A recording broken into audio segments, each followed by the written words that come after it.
Good morning again, guys, and welcome to our webinar, North Carolina's new plan for recruiting and retaining families for children in foster care.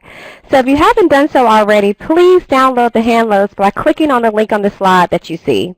This will open up a PDF version of the handouts in another window in your browser.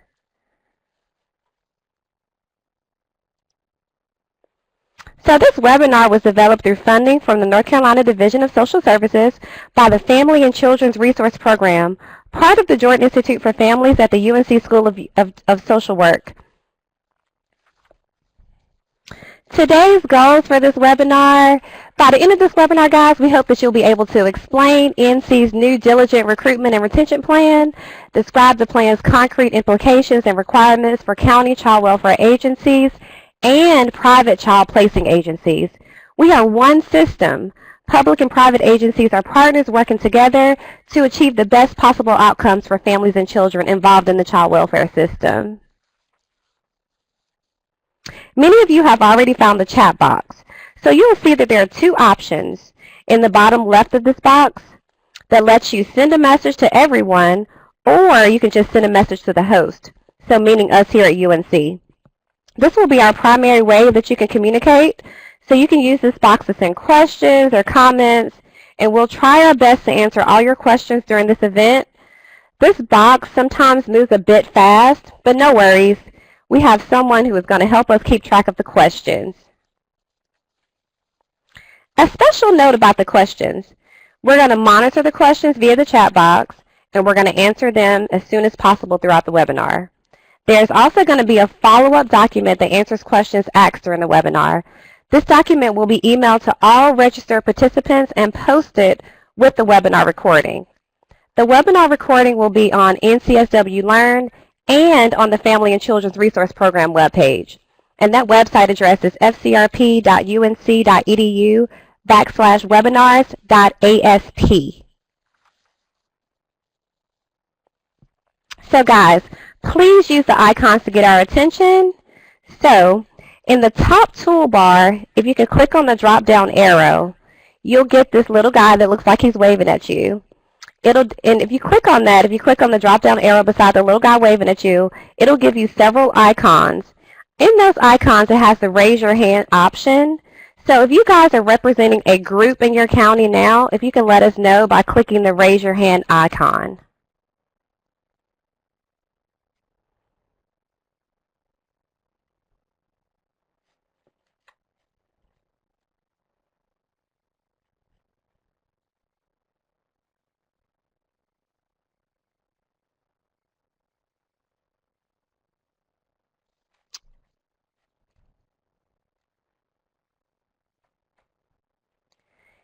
By clicking on the raise your hand icon, guys, it gives us the opportunity to identify how many people are associated with what county. So again, if you are representing a county, please click on that raise your hand icon.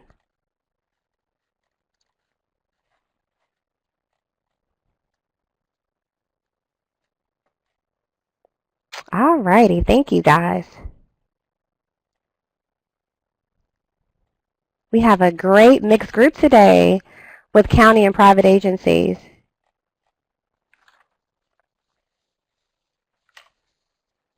Thank you for that, guys. Okay, so again, we'd like to welcome you to today's webinar. My name is Michelle Chambers, and I'm with the Jordan Institute for Families. We also have technical help from our colleagues, Sudley Blanton and John McMahon. And so let me give our guests the opportunity to introduce themselves. We have Megan Burns, Britt Cloudsdale, and Jamaica Pfister. Hey guys, this is Megan Burns. I'm the foster and adoptive parent recruiter and trainer with Catawba County Social Services. Good morning, I'm Britt Cloudsdale. I'm a program consultant with NC Kids Adoption and Foster Care Network with the Division of Social Services. Good morning, I'm Jamaica Pfister. I'm an area director in the Business Development and Advocacy team at Children's Home Society of North Carolina. Thank you guys so much for joining us this morning and giving us this valuable information. We are ready to hear it. So Britt is going to start us off this morning. All right, I'm going to start off by giving you a brief overview of how and why this new diligent recruitment and retention plan came to be. So this plan is a direct result of the CFSRs that was completed in 2015, and it is a specific strategy within our Program Improvement Plan, which is the PIP, which was officially approved in January 2017. The goal that this diligent recruitment plan is addressing is the goal where we're supposed to be strengthening cross-system services provision to improve safety, permanency, and well-being outcomes for children and families. The specific strategy states that we are to strengthen and reframe the statewide foster and adoptive parent diligent recruitment plan to support the recruitment of families who meet the needs of children they serve and who reflect the ethnic and racial diversity of children served by the foster care program. Though the PIP was officially approved January 1st, 2017, we've actually been working on the plan well before that point. It's been in development for the better part of a year at this point. So the initial stages of us developing the plan were we actually enlisted the help and technical assistance from the National Resource Center for Diligent Recruitment. That is a national resource which is housed at the Adopt US Kids website. It's a really helpful resource. If anybody is not familiar with it, I would encourage you to check it out. They have a lot of really helpful resources there. But we were assigned 2 consultants whose role was to help guide us in the crafting of the plan, but not necessarily to supply us with content. That was our job. We also formed a PIP work group dedicated to creating the plan. The group of participants included division staff, county DSS staff, and private agency staff as well. And then in order to form the content of the plan, the work group held 3 regional stakeholder meetings in October of 2016 and January of 2017. Many of you may have participated in those. They were facilitated by the National Resource Center for Diligent Recruitment, and the PIP work group acted as note takers and small group facilitators so that the stakeholders could dig deep into really difficult questions about our current system and think critically about the system and what we would like to see in the future. The stakeholder meetings were attended by more than 200 people with various personal and professional ties to diligent recruitment of resource families. Division staff were represented, as well as county DSS staff, private agency staff, former foster youth, foster and adoptive parents, guardians ad litem, and GAL program supervisors. It was really well attended meetings, stakeholder meetings, and it was a really awesome group effort by all these people to come together and develop a plan that was so important for everyone. So as we think about this plan and we think about what we want to see for recruitment and retention on into the future, we need to think about what our hopes are for the future and the foundation of those hopes. And so I would like to start with talking about what our beliefs are. When we think about diligent recruitment and retention, I think we all can come up with a list of beliefs that we all feel are important to this work. Number one, of course, being that we value all prospective, current, and former foster and adoptive parents. And of course, we value all caregivers and encourage the licensure of kinship care placements whenever possible. So we say these things really quickly and readily when asked about kind of what we do, but when it comes down to it, the reality and the feedback that we routinely get from families is that, unfortunately, they don't feel that value and that support from us. And so we, as a system, in creating this plan, felt like it was our responsibility to come together and say, what can we do to change that? How can we think about this in a different way so that we are really living those beliefs and living those values? We also want to provide support and value opportunities for support and engagement and training of resource families. A lot of resource families, feel like once they get licensed that they don't really have a good way of maintaining their license. And so what can we do collectively to help them with that? We also want to put another emphasis on our obligation on our capacity to build data to inform diligent recruitment and retention of foster and adoptive parents. It is not going to fly anymore to keep doing the same thing over and over again without it being informed by data, by hard data, so that we can look back and say, is this working? Is this not working? And if not, what can we do to change that? So when we're looking to the future, And what we want to see in diligent recruitment and retention, we have a couple of things in mind. And our vision for the future is that we want to increase engagement with technical assistance, information sharing, and collaboration. We want to improve our customer service approach. And we want to increase involvement of foster and adoptive parents and youth in the process. Those are the people that are most affected by this, and we want to see them included in our processes. And we want to see an increase in our data-driven recruitment and retention. Thank you, Britt. That was really helpful. So now we're going to switch gears for a bit. Guys, we're going to switch to an activity, so we want to hear from you guys. So if you guys could give us an idea of what you're doing now in terms of customer service. So if you can tell us about one way your agency emphasizes customer service when it comes to recruitment and retention of resource families. And Megan is going to give you some feedback about those ideas. Please feel free to type into the chat pod, guys, and I see some of you guys have already started. Good.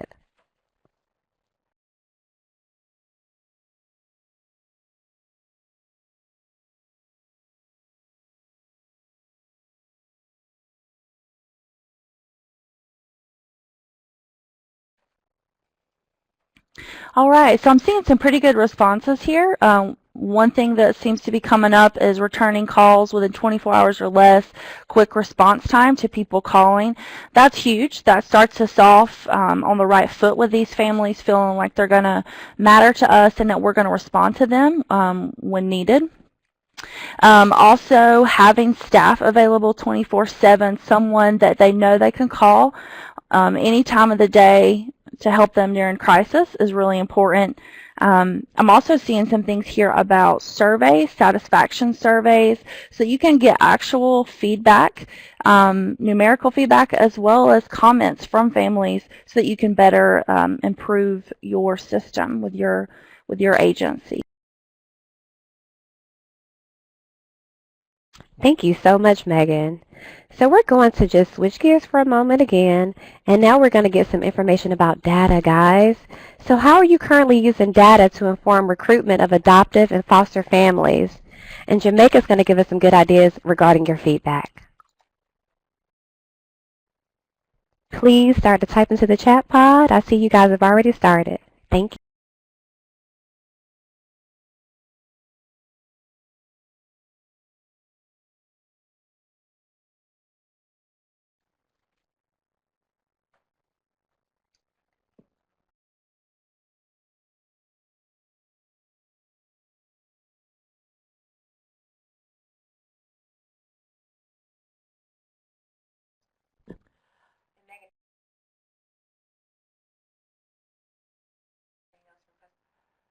This looks awesome, y'all. There's a bunch of comments about keeping track of referrals and keeping track of inquiries, which is important so that we know who is being referred to our agencies and also what families are inquiring with our agency.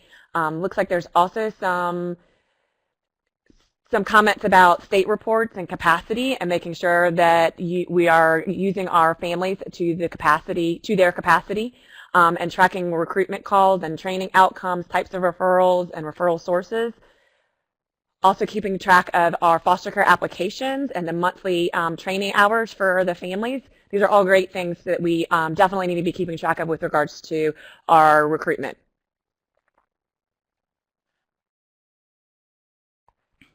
We saw some more good things regarding customer service, guys, so we're going to take a few more of those statements also.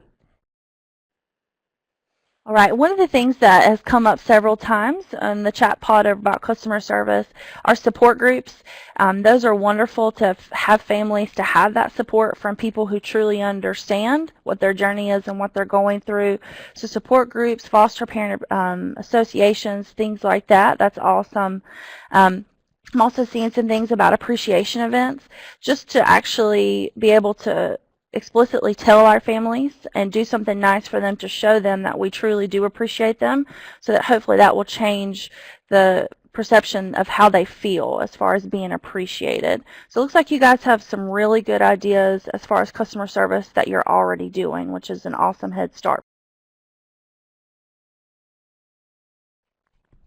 And so now we're going to just take a moment to get some more of the data, the ways you guys are using data. Jamaica's going to chime in.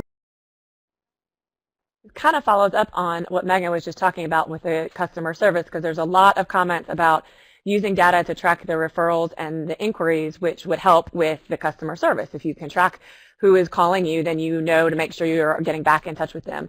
Also notice a comment about tracking, doing some targeted, focused recruitment of families in areas where children are entering care, so that we're actually providing homes in the same communities where children are originally came from.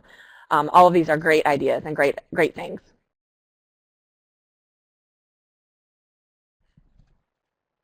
Okay, guys, thank you for giving us that. It's good for us to get a glimpse shot of the customer service and data that's already in place so you can kind of add to what's existing.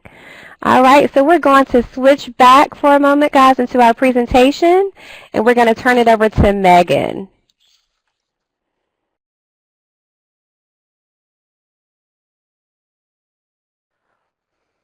All right, everyone. Now that we've talked about how we got to this point, how the plan was developed, what our vision is behind the plan, we're going to kind of get into more of the nitty-gritty about the actual plan. All right, so this plan is meant to give concrete goals for statewide achievement and consistency, and provides tools that go with the plan to assist agencies as they create their own individual agency plan. It is important for the plans to reflect the local needs and unique culture of every county. So no two plans should be the same. There is not going to be a cookie-cutter plan. We also know that the level of partnership with private agencies and outside stakeholders is across the spectrum and is different in each county. Some counties may depend on private agencies completely for recruitment, while others, a private agency is just one of their partners in recruitment. So each plan is going to be individual and unique as far as what is in it, as well as who is involved in making it. All right, so we're going to go ahead and jump into the actual plan and talking through that. So to put some fears at ease, there are things that will not change. One of them is that we are a state-supervised, county-administered child welfare system. We have partially privatized foster home licensing and adoption services in our state. Prospective foster and adoptive parents can be licensed as foster parents and or be approved as adoptive parents by either a county DSS, a licensed child placing agency, or a licensed adoption agency. So that continues on as it has been. Another thing that will not change is we still have through the division, the North Carolina Kids Adoption and Foster Care Network. That's a support and a resource for all of us as we are working on our diligent recruitment and retention plan. All right, so now we're going to get into what the new expectations are for agencies. Every single DSS in North Carolina is going to have to write a unique plan to address their needs in your county. This plan is going to be updated and submitted annually. Fortunately, this plan also serves as our MEPA plan, so it all kind of rolls into one. Okay, so if you'll reference the attached resources, there is some additional guidance and information regarding the overlap between the diligent recruitment and retention plan and the requirements of MEPA. Okay, so in just a minute, in the next few slides, we're going to get more into the nitty-gritty of the template and the data profile that you're going to be required. Each DSS is going to be required to complete.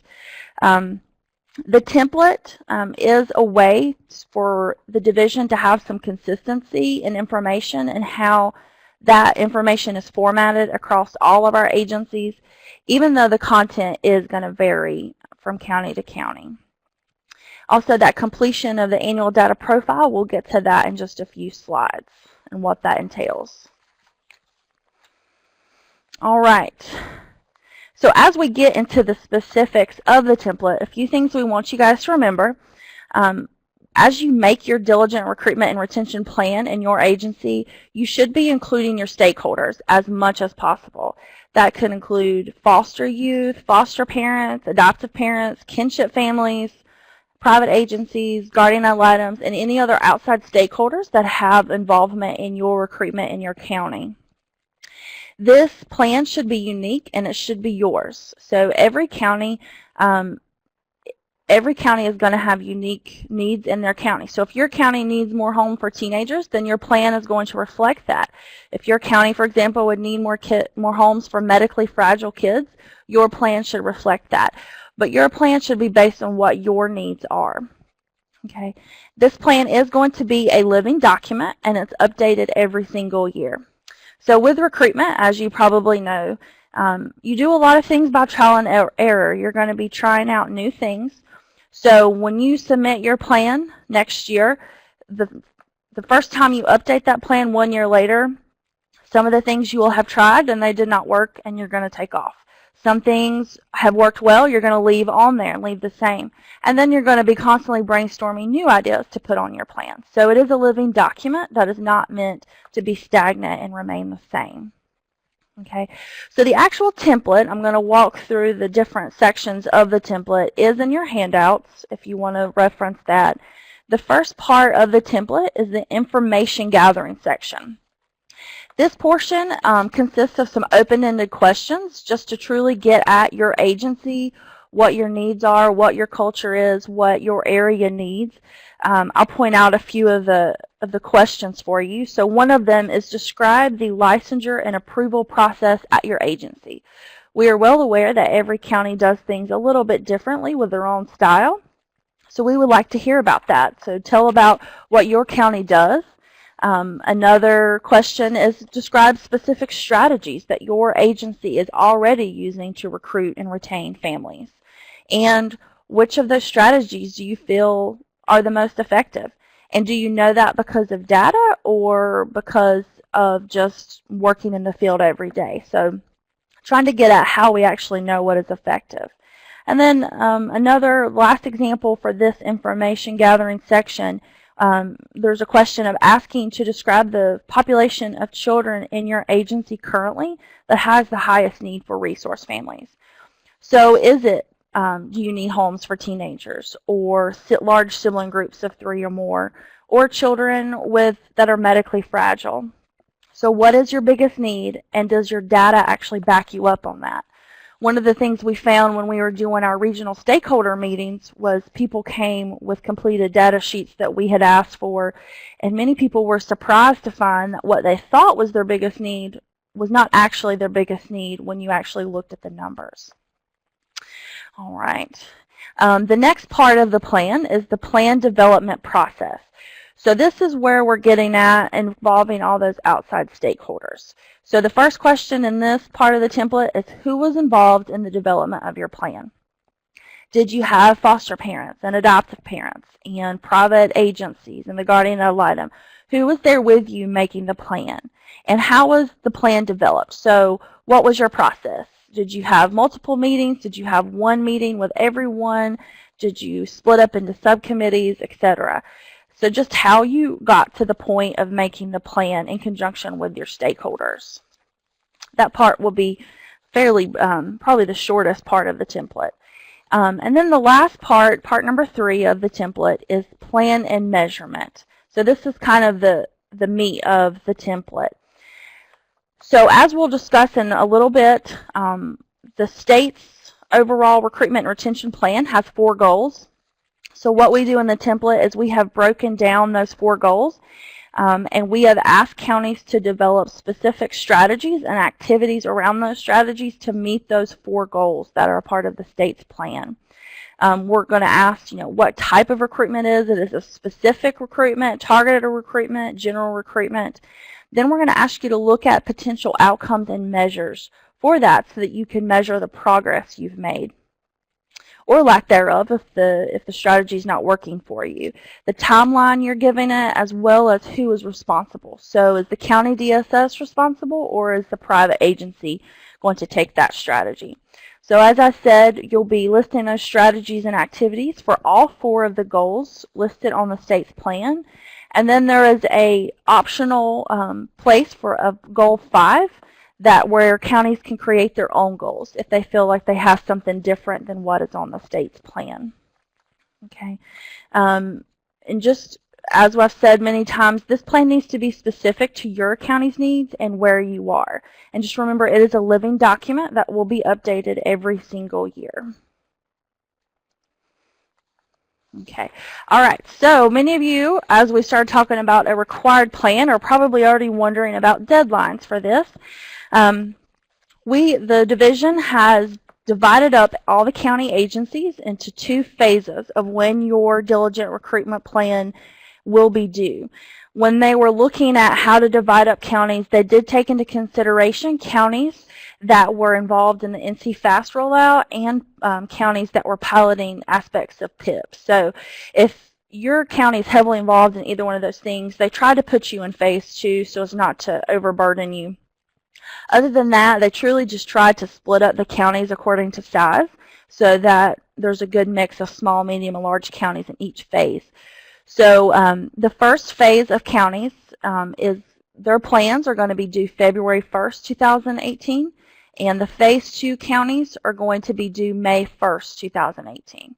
So those, the list of the counties for what phase is in your handouts, and it's also included in the plan itself if you want to find where your agency is located. As you turn in those plans, the consultants from the NC Kids will be reviewing those and offering technical assistance as needed.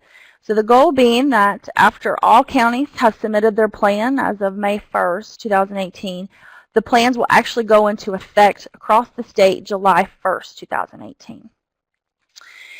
Remember, these plans are going to be updated and submitted annually. So the first update that will be due September 1st of 2019. Okay, so another part of the plan is to track more data across the state so that we can actually use the data from the counties to make educated decisions about how we want to do recruitment. This is also in the plan itself as well as in your handouts. So in order to make data-driven decisions regarding recruitment and retention, each county DSS is going to complete a quarterly update to this data profile. And then you're going to actually submit it to the division every year along with your updated recruitment and retention plan. Okay, so you are actually going to start collecting data July 1st of 2018. It will be up to you to update that quarterly, and then you will be submitting it for the first time when you submit your updated plan September 1st of 2019. Private child welfare agencies are going to be asked to also complete this plan, the data profile, and submit it to the division yearly as well. One thing I want to point out is throughout the development process for this plan and all of our stakeholder meetings, it was brought up and recognized that county DSSs and private agencies have a very wide variation in their capacity to track, maintain, and interpret the data around diligent recruitment and retention. We understand that, and every agency is encouraged to start building their data capacity through this first year if they do not already have that in place. The division is also willing to offer any technical assistance needed to counties to help them work on their data capacity and building those systems where they would actually be able to collect the data.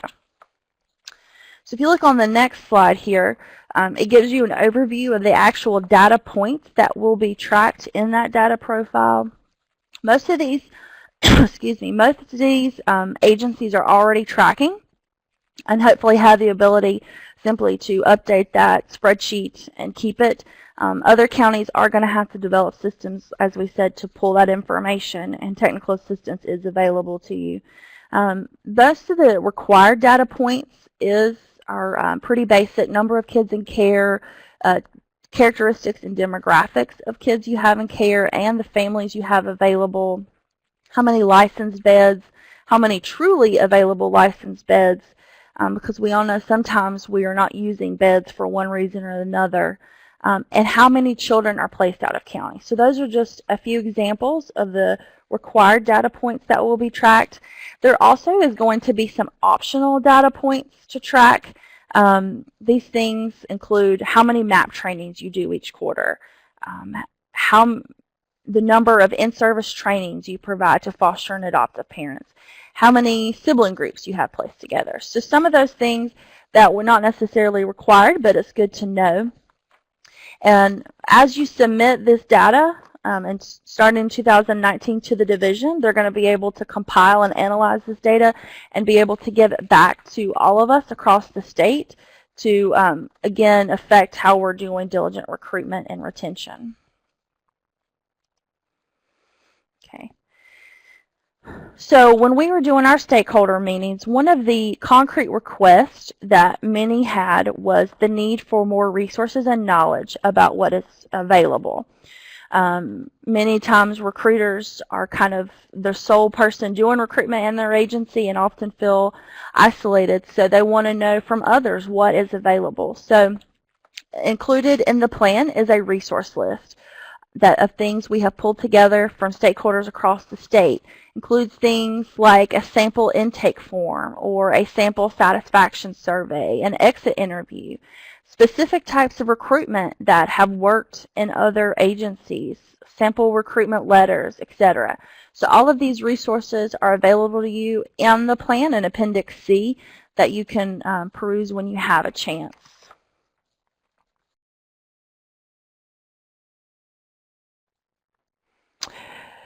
So I'm going to talk a little bit about the role of private agencies, and I see there's a question in relation to this, and I will address that as I get down further through this slide. However, private agencies are a vital portion of our child welfare system. As Megan mentioned, the Departments of Social Services are highly encouraged to collaborate with the private agencies that are in their counties with regards to development of the plan. Many private agencies may have their own recruitment and retention plans, and if they do, they're encouraged to submit those to the state so that there can be promote consistency and practice and knowledge of what's going on around the state. But they are not required to create a recruitment and retention plan. If the private agencies would like to utilize the templates that the division has developed, then that is also fine. As Megan mentioned, private agencies will need to complete the data profiles on their families, and they will be completed quarterly and submitted to the division annually so that the statewide data on the families is as comprehensive and as complete as possible. On that data sheet, it does list the information about children, and while it is important for the private agencies to pay attention to what children are being referred to their agency, we do not need to repeat that information, that data, back to the state because the county who has custody of that child will have already submitted them on their data profile. So pay attention to it so that the ethnicity and race of the children that you're working with is matching the families that you're recruiting for, but don't report it back to the state because they will have already been counted if they are a child in DSS custody. Are there any additional questions at this point?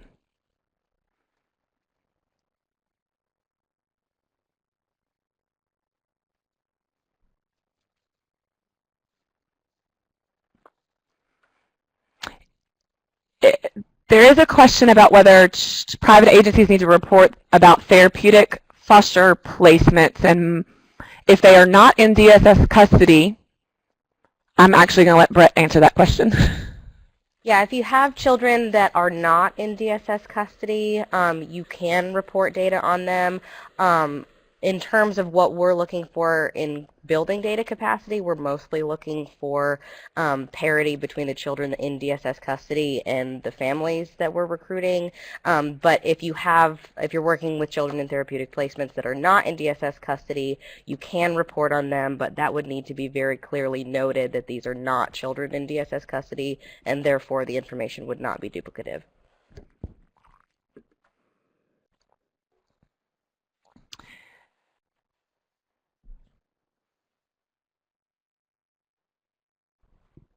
And we're just going to give you guys the opportunity to type in some questions that you may have at this point.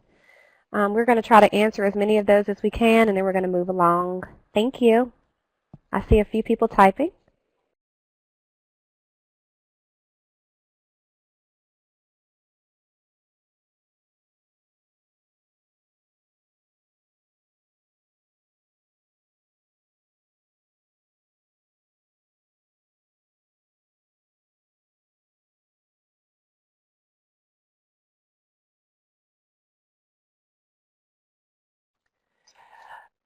There's a question here in regards to Hispanic and biracial children being left off the form, and the work group went back and forth many times on a lot of different demographic issues and clarifications, and so it may be that it was just left off accidentally. So we will follow up on that and make sure that that the version has every demographic that we need to track.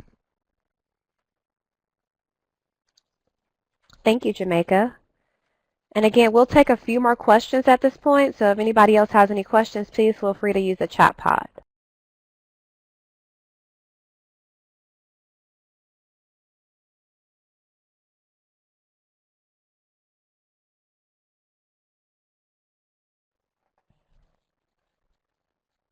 So we don't see any more questions, so Jamaica's going to continue. So we have talked about the county and the private agency responsibilities with regard to this recruitment and retention plan. Now we're going to talk about the statewide goals and strategies. As Megan mentioned, there are 4 required goals, and all of the counties are going to have the same 4 goals, but they will create county-specific strategies and will be held accountable for doing what they commit in their plan. At the same time, there are also state-level strategies for each of these 4 goals. The first goal is to recruit and maintain a sufficient pool of ethnically and racially diverse families.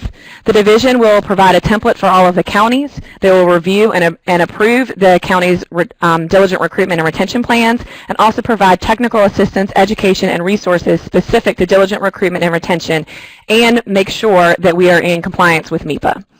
Some of the measures of success of this goal will be that the data will show that race and ethnicity of the children in foster care and the pool of licensed families are aligned. There will be an increase in the number of new applications submitted to licensing that will reflect the ethnicity and race of the children that are served in the foster care program.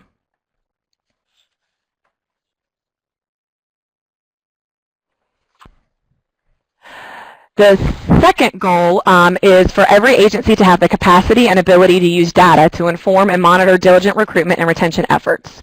The division will provide a data profile for quarterly and annually reporting of key measures. The counties and the private agencies will update their data profile measures quarterly and submit to the division annually. The division will also publish an annual statewide cumulative data profile and will provide technical assistance regarding access, tracking, and interpretation of the data. This will give everyone the capacity to track and report demographic characteristics of licensed foster homes, which is something that we currently do not have.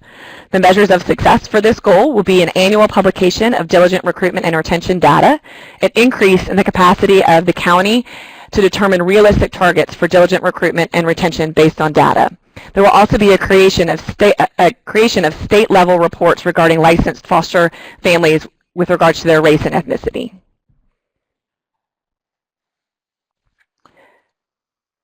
The third goal is to provide excellent customer service to all of the families we interact with.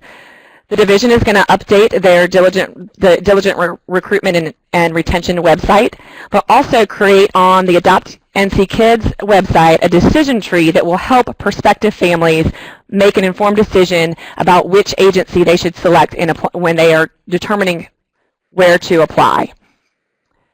They will also communicate with the County Department of Social Services and private agencies regarding when all of the updates to the websites have occurred, and also when the decision tree has been put on the website so that we can increase collaboration.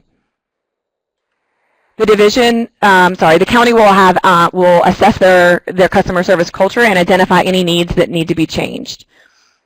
The division will also provide resources, tools, and technical assistance specific to the evaluating and improving customer service provided to current families and prospective families. Measures of success for this goal will be a decrease in the call to NC Kids hotline about problems with the inquiry, response, and licensing process. The baseline to determine whether there's been a decrease for comparison will be established beginning in June of 2017. We'll also develop the capacity to track the timeline from initial inquiry to licensure of foster families on a statewide level and work to decrease that time from initial inquiry to licensing for all foster families. All right, so I see that we did have a question for a moment from Katie, and Britt is going to answer your question, Katie. Sure. So Katie had a question about private agencies with children DSS custody, about who you guys are going to be submitting data on versus not submitting data on. For all of the private agencies, you will be submitting data on families, on all of your families, because you guys are a really important part of our recruitment and retention team. We need that information to know if we're adequately meeting the needs of kids in care. For those agencies who have children in DSS custody, you will not be reporting data on those children. There are some agencies that are going to serve children that are not in DSS custody. If that applies to you, you can submit their data to note that you are meeting those children's needs outside of the DSS foster care system, but you would not be required to do that. So basically, we do need you to report data on your families. That's the main thing that we need from y'all. And I see another question from Jeanette Richardson. She said, will the data profiles that need to be submitted quarterly be set up like the workbooks for easier submission? Just one point of clarification, you'll be recording your data quarterly, but you'll only be submitting it annually. So you can record it in whatever capacity makes sense for you. We have it set up in an Excel workbook. And so you'll just be submitting it the one time every year to your NC Kids consultant, which is me, Jeanette. Hi. Okay, those are great questions. Are there any more questions before we go back into our presentations to kind of get an idea of the other goals?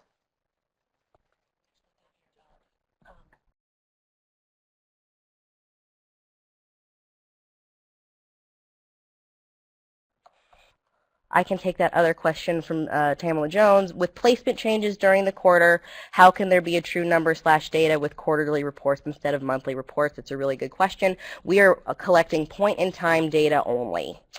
So it is not, you're absolutely right, there's gonna be kids that come in and out of care during that quarter that you don't necessarily capture. We really only have capacity at this point to capture point-in-time data, and so that's all we're asking for you guys at this point in time.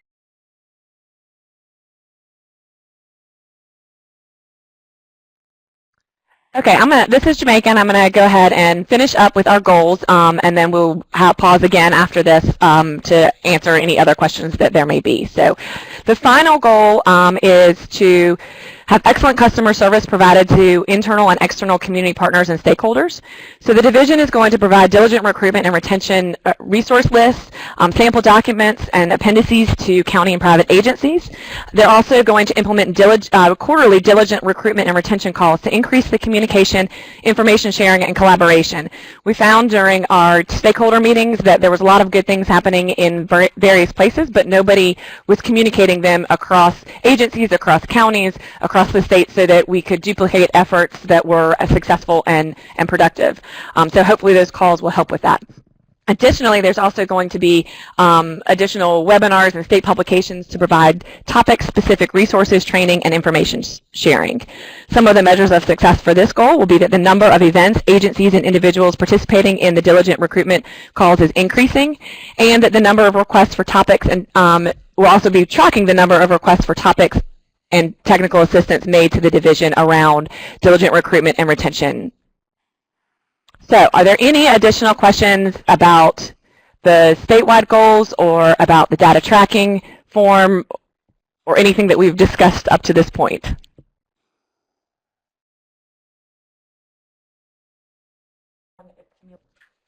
And we'll give you guys the opportunity to type into the chat pod if you have any additional questions at this time. Okay, if there are no questions, Jamaica, thank you for that information. We appreciate that. I'm now going to turn it over to Britt, and she's going to go into more about. Absolutely. So we totally acknowledge that this is a lot of new stuff that folks have not been asked to do in the past. So I did want to specifically talk about the support that is available from the state. So we have a list here. I'm not going to read every single one of these to you, but some of these things you're going to be familiar with, and other things are going to be newer to you probably. The primary thing that I wanted to get across is that technical assistance through your NC Kids consultant is available, and we would really encourage everybody to utilize that technical assistance. I know that this is going to be, there's going to be some growing pains with this. I think that we've experienced that on our PIP work group and through our stakeholder meetings, that there's a lot of hard questions to ask and not a lot of easy answers on how to accomplish this. So we want to partner with you and help you get through this. I did want to specifically highlight a couple of different resources in particular. Some of them are new and about to start, and other ones have already existed but maybe aren't getting as much attention as we hope that they would. The first one is Treat Them Like Gold and the Latino Recruitment and Retention Guide. That is a Division of Social Services recruitment guide. It's a diligent recruitment guide that provides suggested practices, resources, and general guidance on how to effectively recruit and retain foster and adoptive parents in North Carolina. And then a companion guide that specifically focuses on the recruitment and partnering with Spanish-speaking resource families is also available. So those two are partner guides. They're really, really helpful in terms of giving you concrete help in starting new diligent recruitment practices.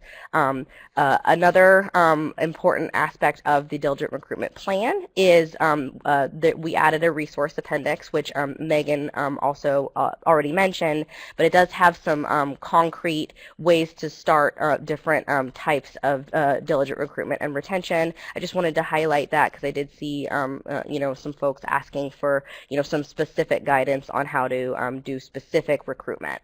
I also wanted to make sure that everybody is aware of Fostering NC. FosteringNC.org was launched in March of 2017.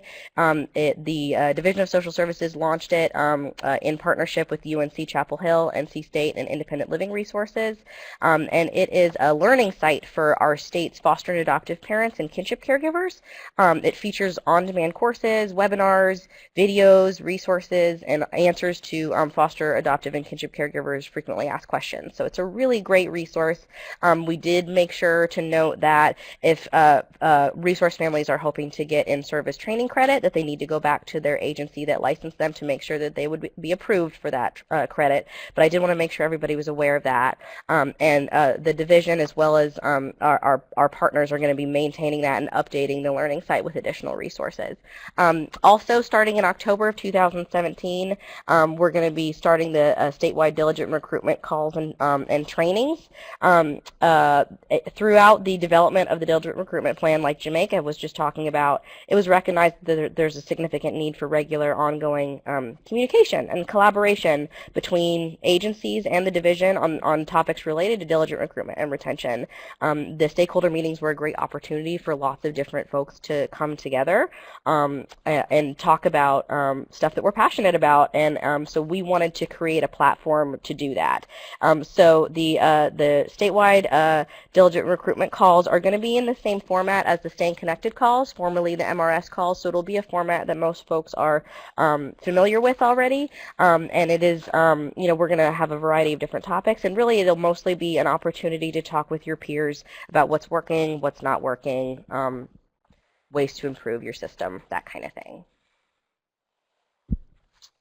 All right, so at this point, we will take questions.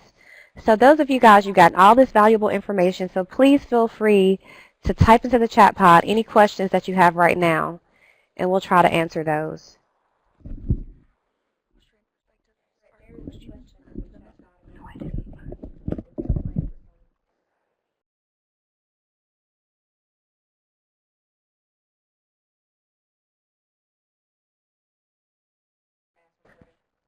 Going to give you guys. Yes, so there's the question related to, is there a plan for some of this data to eventually be tracked through NC Fast reporting? I believe so, but I don't know enough about NC Fast rollout to really answer that more concretely, but I would imagine so, basically check back in when NC Fast is further rolled out, we can answer.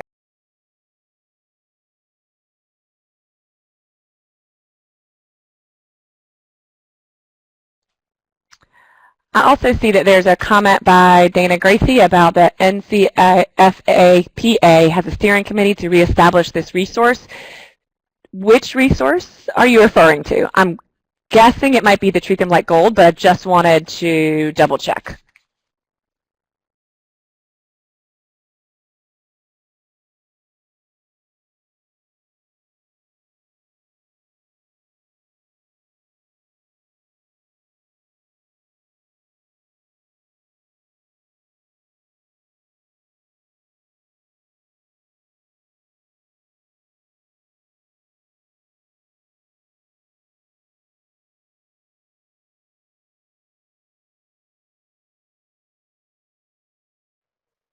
So guys, we're just giving everybody the opportunity to type their questions in, and we're going to try to answer those as best as we can.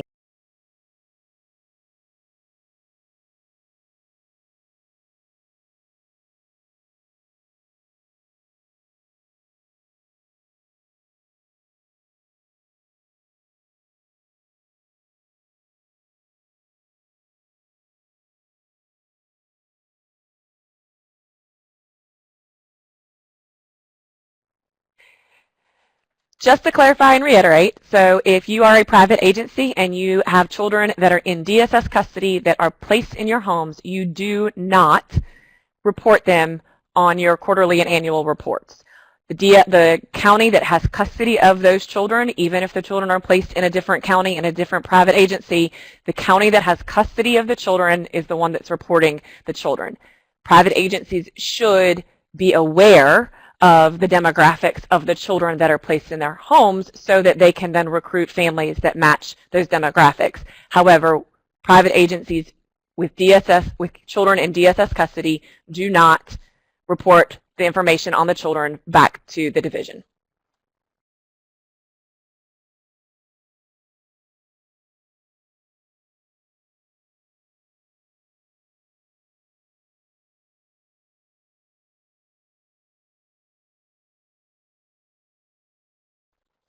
And guys, you guys are asking some great questions. So if there's information that you missed, no worries. We will include this in a follow-up document for you guys.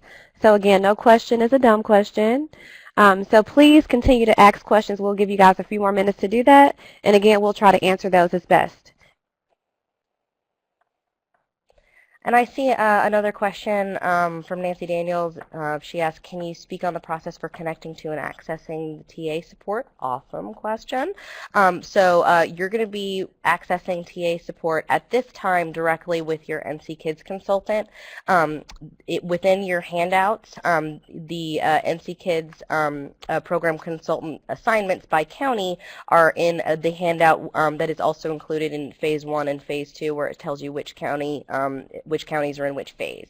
So at this point in time, that's how you'll be accessing TA, is directly with your NC Kids consultant. That might change in the near future, but at this time, that is how you're accessing it. There is also a question about whether NCFAPA is still an active association, and to my knowledge, not at the present. Additionally, there was a question about if there's any movement or effort to pull back together the statewide North Carolina Foster Parent Association when the division helped fund an annual weekend conference training event in which the foster parents could participate and then obtain 10 hours of training. To our knowledge, there is not any movement on that, but we will follow up and verify. I see another question asking if private agencies have an NC Kids consultant. No, you don't have a direct NC Kids consultant. I was referring to the county's NC Kids consultants, which are assigned, but you can access any of the NC Kids consultants for help with completing your data profiles and your plan.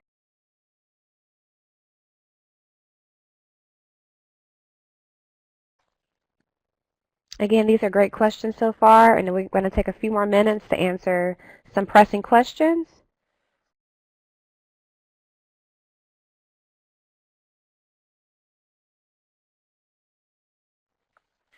Okay, so we see a question about, are the courses offered through the Fostering NC website approved for use towards meeting the requirement of that 20 hours of continuing education training every 2 years? That is going to be up to each individual agency. Speaking from Catawba County, we are accepting those hours, but since we have not found that they give you a completion certificate, we are asking families to write up summaries of what they learned or something like that to make sure that they are actually going through the webinars and things on Fostering NC. But that is going to be up to each individual agency as to whether or not they accept that credit.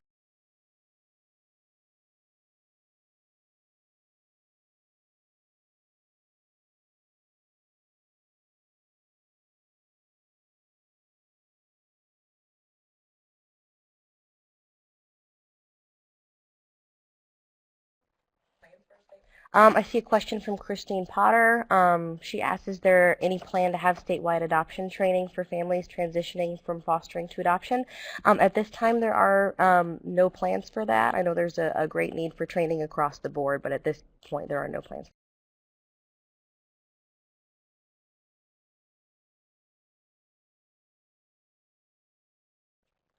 All right, guys, so we're going to take about 2 to 3 more questions, and then we're going to move on. So again, if you have some pressing questions, please use the chat pod, and we'll try to capture the answer.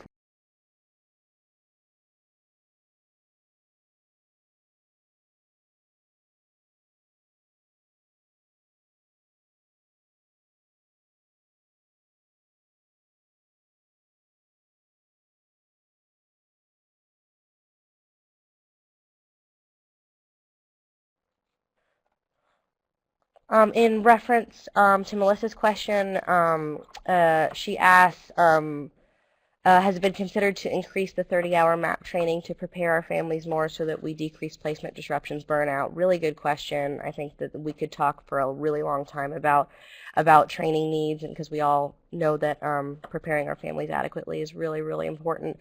At this point, there is not a plan for changing training criteria in any way. That's always something that could be in a county-specific plan or an agency-specific plan, you know, if data backs it up about how it's improving your system, I would definitely love to see something like that. That would be great. But in terms of a statewide plan, there's nothing like that.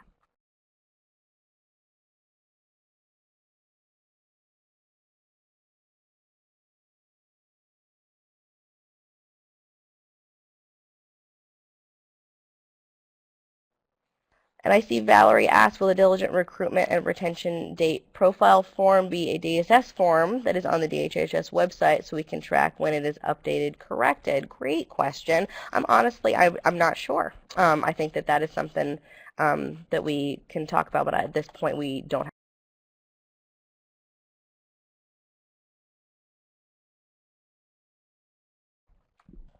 And I see that Kim posted a link to the publication, so that's great.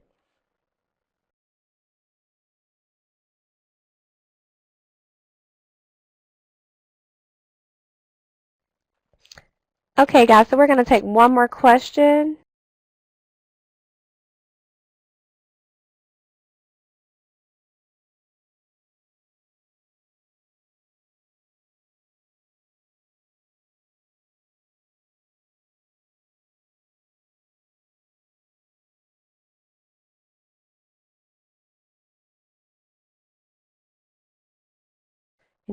All right, guys, so those are some great questions. And again, those will be represented on the follow-up document. So we just want to make sure that those will be answered later. So again, guys, thank you for giving us that information and letting us follow up with those concerns or questions that you had. So guys, we want to hear a little bit more from you all. So what can you do? So this impact on your agency, can you please give us one thing that you'll do in response to what you've learned today? Again, what can you guys do to kind of get this started?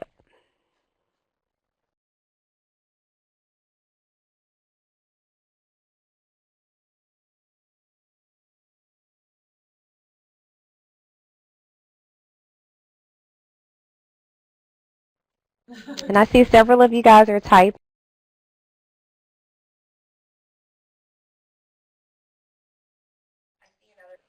I see a lot of people talking about starting to track their data, and that is fantastic, because that is the beginning of the process, is tracking the data of the families and children that you are working with.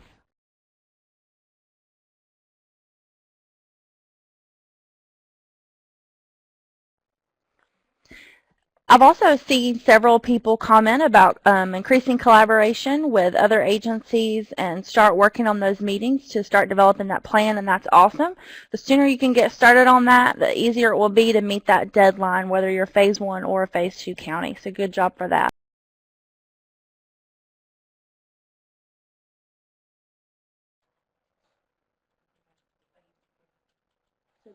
Spread the word for the entire agency. I love that. I think we tend to think about recruitment and retention as a niche job, and it's really not. It's everybody's job to make sure that we recruit and retain good families for our kids. So I really like spreading the word across the whole agency.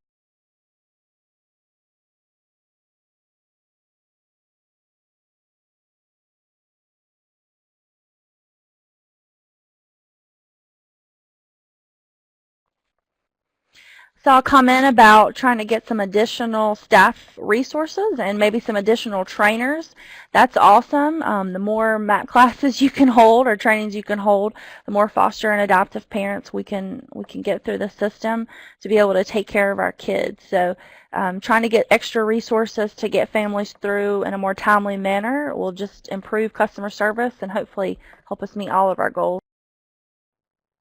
And I see one about doing more appreciation events to help better support the foster homes. And that is awesome because while this is a diligent recruitment plan, it is also about retaining the current foster families and adoptive families that you're already working with. And so we oftentimes, I think, forget to do those little things to show appreciation for all that they do, because we wouldn't have anywhere for our kids to go if they weren't around.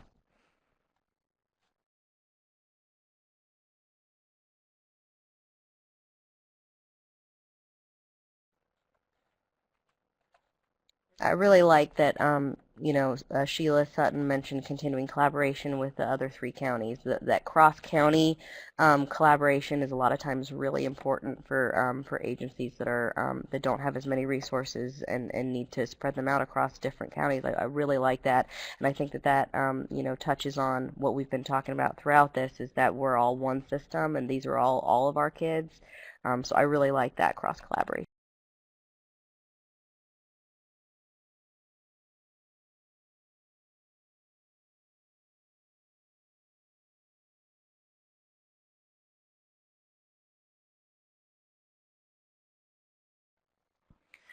Just saw a comment that I really liked about tracking data and learning from it. That's kind of our goal here, is as we track this data, it is going to help us see what our true needs are and how best to reach that.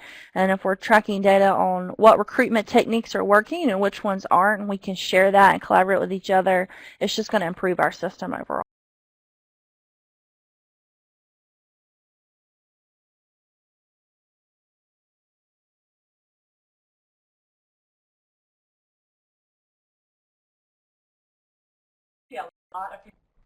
So guys, thank you so much about giving feedback and great ideas. So please feel free to look through the chat pod, because you've got some good ideas from your colleagues or coworkers. So just make sure you can kind of apply those things if you haven't already started to do so. Thank you so much. So we're just going to give you some contact information. We have our wonderful presenters here today, Britt Cloudsdale. She's with the North Carolina Kids Program Consultant with the NC. She's a NC Kids Program Consultant with the Division of Social Services. So her contact information is there. So please feel free to follow up with her if you have any additional questions. We also have Megan Burns. She's a foster and adoption recruiter and trainer, and she's with Catawba County Social Services, guys. So if you have more information for Megan or more questions for her, please feel free to follow up with her also. And then we have Jamaica Pfister. She's the Business and Development and Advocacy. She works with the Children's Home Society of North Carolina. So again, there's her email address as well if you needed some additional questions, needed some additional support from them.